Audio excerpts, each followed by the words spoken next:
Hey everybody, it's Joric. Welcome back. Hope you're doing great wherever you are in the world. This video is specifically for Americans looking to move to Europe. Many people find the channel because we're Americans living in Portugal and they have questions about what is life like living in Europe, what's life in Portugal, and a main question that gets asked is about healthcare. And so today I just want to hit on a handful of countries in Europe, generally how their healthcare works, because I think there's a misnomer. Many of us that come from the US, we're thinking about free healthcare. We're going to get free healthcare when we move to Europe, and we're going to save a lot of money, because I believe the number one reason for bankruptcy in the United States is healthcare, or health reasons for draining your retirement and your savings. So Europe is looked at as a more affordable and a great option, especially when it comes to healthcare. And I just want to say at the outset, healthcare in Europe is not free. There's taxes involved. There's honestly the only country in the world that offers free healthcare to anyone, tourists included, is Brazil. I believe it's part of their constitution. But here in Europe, there is what I'll call the country a public option, and I think that's where Americans think of, and we did too before we moved, free. Public option, or let's call it almost like a Medicare, but Medicare for all, and then there's private. So I'll talk about just a handful of countries here, so that these are many of the countries people are thinking about moving to give you some idea of what's out there. So I'm going to start here in Portugal, where we live. The SNS is the main healthcare body, if you will, or organization. And when you come, and I'll say this for any of the countries you're looking to do a visa for, whether it be a work visa or a retirement visa, you're probably going to have to secure private health insurance and show that you have that at least the first year. Until you get through your appointments, you get registered into the public systems, wherever that may be, wherever you're looking at. But here in Portugal, we have the SNS system, which is the public health system. So we have a number that we're registered with them, so we can use those hospitals and doctors if we choose to. But we do have private insurance here in Portugal, and a lot of that has to do with how the system is in the US. So we're just used to having employer-sponsored healthcare or private healthcare versus any type of public option through the US. So we have that. And I will say the biggest difference between the private and the public health option in Portugal, in my estimation, is the wait times. If you're using the public system, it takes longer to get in to see a doctor or for appointments and things.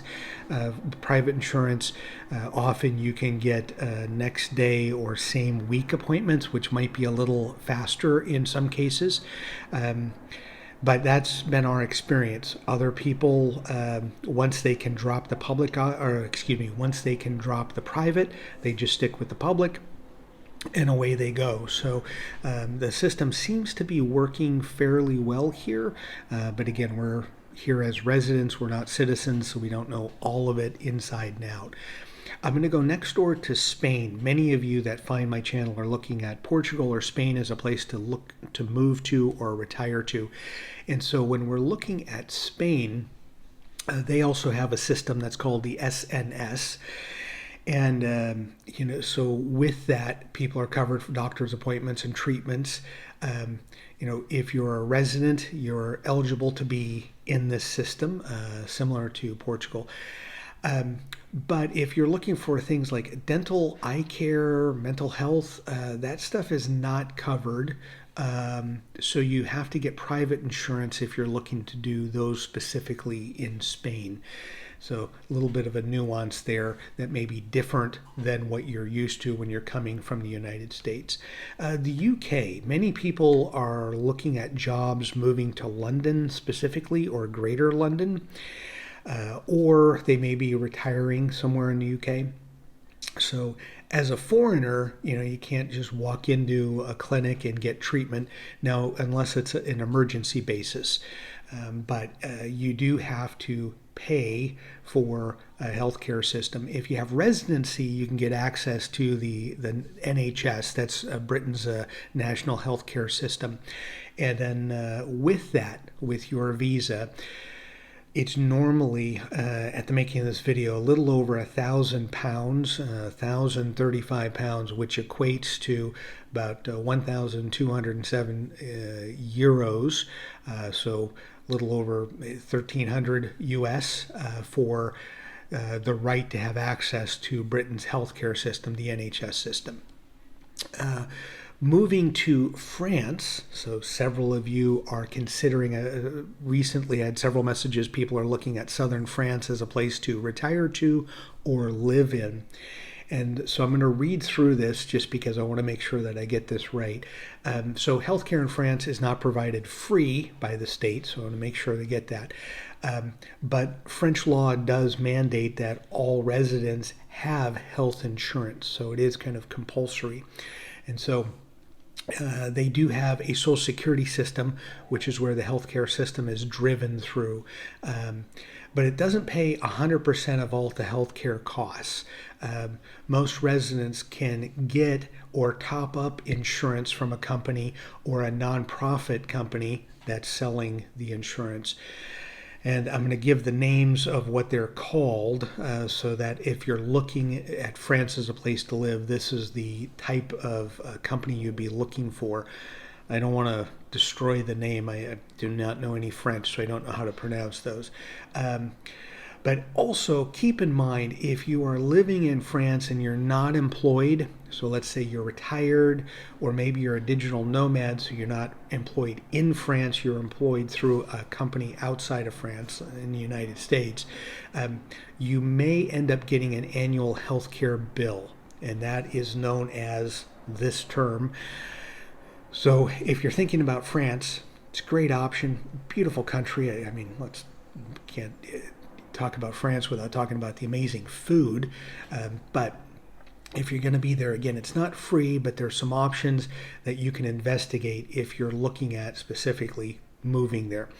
And then lastly, I've got two more countries. I want to get to Italy and Germany, so I'm going to talk about Italy next.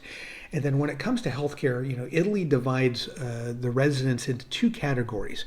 Those who must register for the SSN, which is their National Health Service, on a mandatory basis, and those that have an option of registering on a voluntary basis.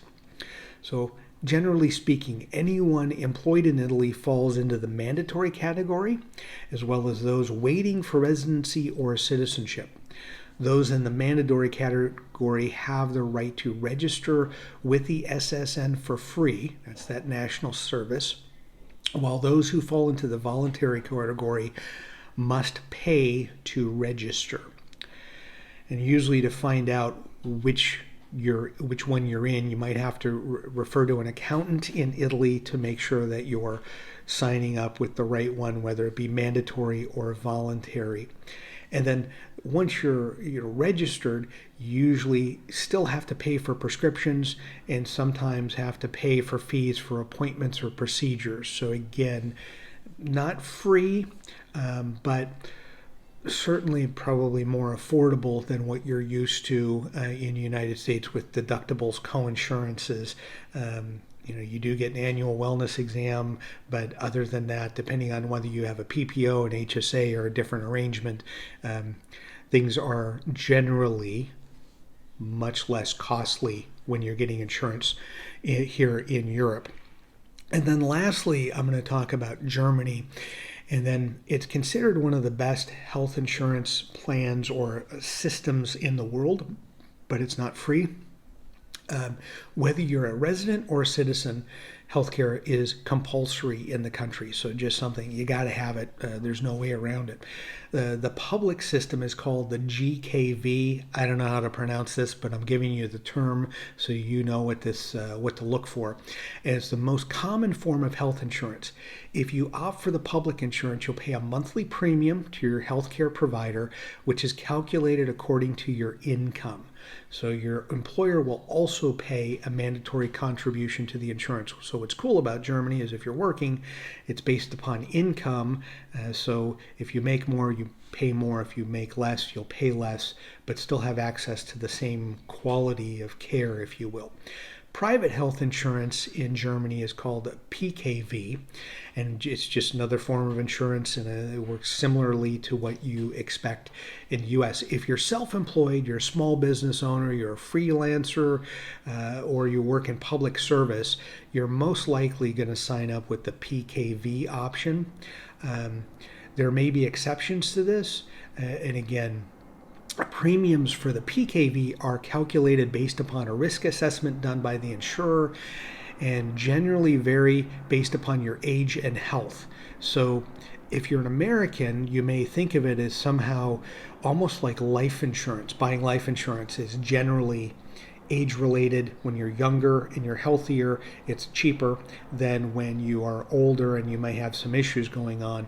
The PKV version, that assessment, it sounds like it's very similar to how life insurance is assessed in the United States. So those are just a handful of countries. They seem to be many of the most popular countries that people move to for working or retiring. And again, this is just a basic overview. If you want to do a deep dive, you really want to invest, you probably want to watch a lot more videos, some blogs, and get into the particular country and go to their healthcare websites to find out how the national systems work and then what the private options are and what the fees and premiums and payments are if you want to do that. But again, wanted to make sure that those of you that are looking to move, there are options here in Europe. But again, I wanted to hit on that last point of the insurance is not free. And I think sometimes we call it that, but it's the public option that you have access to, but there's still fees involved in many cases, or taxes involved to be able to create the system to begin with. As always, thank you so much for taking the time to watch this video, and enjoy your travels.